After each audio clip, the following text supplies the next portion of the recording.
स्वातंत्र्य मिळणं पण बोलायला काय वाटायली. नमस्कार, माझं नाव अमोल चंदने, मी संभाजीनगरचा.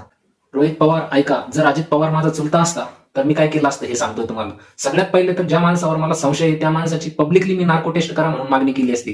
कारण त्या माणसाचा इतिहास हा सगळ्या लोकांना माहिती आणि ज्या लोकांना माहित नसेल त्यांच्यापर्यंत त्या माणसाचा इतिहास पोहोचवला असता. आता मी म्हणतोय त्या माणसाचं कारण काय डिफॉर्मेशन केस बीस किंवा अब्रू नुकसानीचा दावा काय मानहानीचा दावा जो असतो तो मला घ्यायचा नाहीये. म्हणून मी हे सांगतोय की त्या माणसाची हिस्ट्री मी एक ना एक पॉईंट सांगितला असता की पूर्वीचे जे एव्हिएशन मिनिस्टर होते, मग त्याच्यानंतर त्यांच्या कोणता स्कॅम त्यांनी केला, त्याच्यानंतर त्यांच्या विरुद्ध सीबीआयची चौकशी कधी झाली, जनरल बिपिन रावत यांची डेथ कशी झाली, त्याच्या कशा लिंक जोडल्या जातात, एनसीपीची ज्यावेळी स्प्लिट झाली तर ती स्प्लिट झाल्यानंतर कसं तुम्हाला क्लीन चिट भेटली, ह्या गोष्टी सगळ्या सांगितल्या असत्या.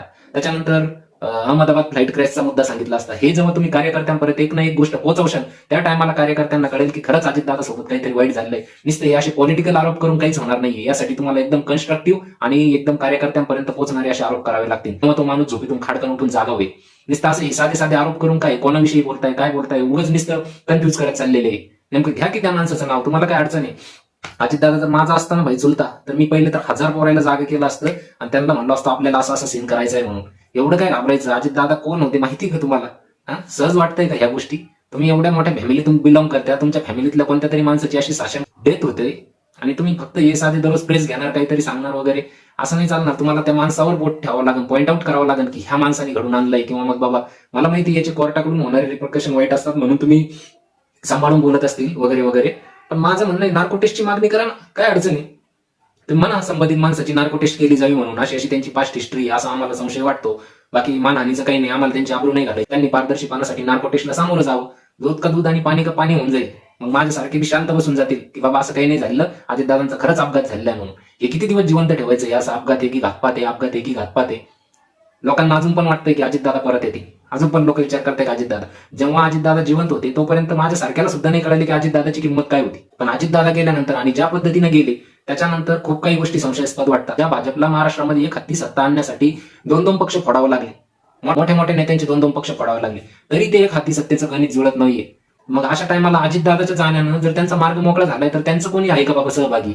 परंतु देवेंद्र फडणवीस व एकनाथ शिंदेचं ज्या दिवशी अजितदादा गेले त्या दिवशी चेहरा पाण्याजोगा होता, ते सुद्धा शॉकिंग होते. मला तर असं वाटतं की ही वॉर्निंग देवेंद्र फडणवीसांना पण होती आणि एकनाथ शिंदेना पण होती. देवेंद्र फडणवीसांना यासाठी होती की ते खूप भविष्य पाहू लागले होते, ते खूप स्ट्रॉंग होऊ लागले होते, म्हणून त्यांना तर ही वॉर्निंग नव्हती ना. आणि एकनाथ शिंदेला बी बाबा तुम्ही लई चळवळ करताय तर तुम्ही पण जपून राहा, ही काही वॉर्निंग होती का त्या अजितदादाच्या माध्यमातून, याचा विचार केला पाहिजे. सर्वसामान्य माणसाच्या गोष्टी ह्या ध्यानात येत नाही. सर्वसामान्य माणसाला कळण्याच्या पलीकडच्या या गोष्टी असतात. अशा टायमाला तुमच्यासारख्या माणसाने पुढे येणं, अमोल मिटकरी सारख्या माणसाने मुखर होऊन बोललं पाहिजे. भाई जनतावाला अजितदादाने तुमचं करिअर बनवून टाकलं, अजितदादाने तुम्हाला सर्व काही देऊन टाकलंय, तर अशा टायमाला तुम्ही आचकून का बोलतात, का कोणाचं नाव घ्यायला डरतात. तुम्ही सरळ सरळ बोललं पाहिजे. ज्याच्यावर संशय वाटतं त्याचं वाला नाव घेऊन टाकायचं. त्याची हिस्ट्री तशीच आहे. त्या व्हिडिओद्वारे मी काही कोणावर बाबा नाव घेत नाहीये, कोणाचं पहिले सांगून देत. कारण काय हे पवार वाचायचे, मिटकरी वाचायचे, बिचारा माय मागे लागायचे. तसं काही नाही, मी बी काही भगतसिंग बी हम डरते नाही वो, हम मंजूर करते जो रास्ते में आएगा वो. भाई देश स्वतंत्र याच्यासाठी झालता काय, देश स्वतंत्र याच्यासाठी झालता की भाई माझ्या जे मनात आहे ते मी किमान बोलू शकतो. आबरू जायचं काय याच्यामध्ये. आणि यांची कोणती अशी आबरू करोडची किती जाणार आहे. लागण तेवढ्या वाईट गोष्टी करून राहिली तरी आबरू जाईन जाऊन एफस्टीन फाईल मध्ये नाव येऊ राहिलं काही काहीच, तर त्यांची आबरू जाईल नाही. आणि माझ्या बोलण्याने यांची आबरू जाणार आहे का, यांची मानहानी होणार आहे का. तर गव्हर्नमेंटनं अजून एक गोष्ट करून टाकली पाहिजे, सगळ्यांचा मान 100 रुपयाचा मान करून टाकायचा. आणि गरीबाचा मान लागला तर 50 रुपयाचा करा, पण 50 आणि 100 रुपयाच्या वर मानहानी नाही झाली पाहिजे. यानं काय होऊन जातं, जे बोलायचं ते बोलता येत नाही ना मग आमच्या सारख्याला. सरळ डोळ्याला आम्हाला जे ते दिसतंय माझ्या सारख्याच्या शंका दूर करून टाका. मी कशाला बडबड करत बसेन या गोष्टीवर. ती स्वतःवर आल्यावर माणसाला भाई भीती वाटते ना. मग बाकी मग आल्यावर भाई शिंगावर घेऊन टाकू, मग त्याचं काही विषय, तिथं काही माघार नाही. आपण क्रांतिकारी माइंडसेटचे माणसं आहे पहिल्यापासून. आपण गांधी वाचलेले, आंबेडकर वाचलेले, आपण भगतसिंग वाचलेले, नेहरू वाचलेले, विदेशातले काही ऑथर वाचलेले. त्याच्यामुळे हे काही छाटछूट धमक्या बिमक्या, मानहानी बिनहानी, डायरेक्ट जेलला जायचं पिशवी भरून का हो आलोय चल काय शिक्षा कोर्ट नंतर लावत बसन, पहिले मी सजा भोगून घेतो. जेलमध्ये द्या काय मला पुस्तकं पेपर विपर द्यायची, तिथं वाचत बसन मी. पण भाई त्याची नार्को टेस्ट करा भाई, मला फुल डाऊट आहे त्याच्यावरती. बिपिन रावत बोलतो 1 महिना अगोदर डेथ होती, अजितदादा बोलतो 2 महिने 1 महिना अगोदर असं काहीतरी त्यांचं विमान अपघातात. बरं अपघातातच मरायले ते, विजय रूपाने जातात. कोरोनाच्या काही त्यांना छुप्या लुप्या गोष्टी माहित होत्या का बाबा, त्यांची विमान अपघातात होती. बरं बॅक टू बॅक व्हायला ना.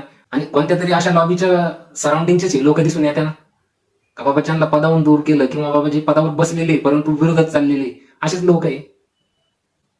तर याचा कुठेतरी विचार झाला पाहिजे. मग माझ्यासारखीचे हे प्रश्नांचे उत्तर देऊन टाका आणि विषय समाप्त. दुसरे व्हिडिओ तयार करायला रेडी. बेरोजगारी आली, माणूस काही बी करू शकतो. बेरोजगारी मुळे का भाई कोणाला बी अंग कांद्यावर घ्यायची तयारी ठेवून टाकायची. डचकायचं नाही बिलकुल. मी तर धरून टाकलंय भाई. काय एक तर काय होईल होईल म्हणून भाई. ते भगतसिंग इंग्रजांच्या विरोधात लढलाय, आपल्या देशाची नव्हती ती. हे तर आपल्या देशाची आहे ना.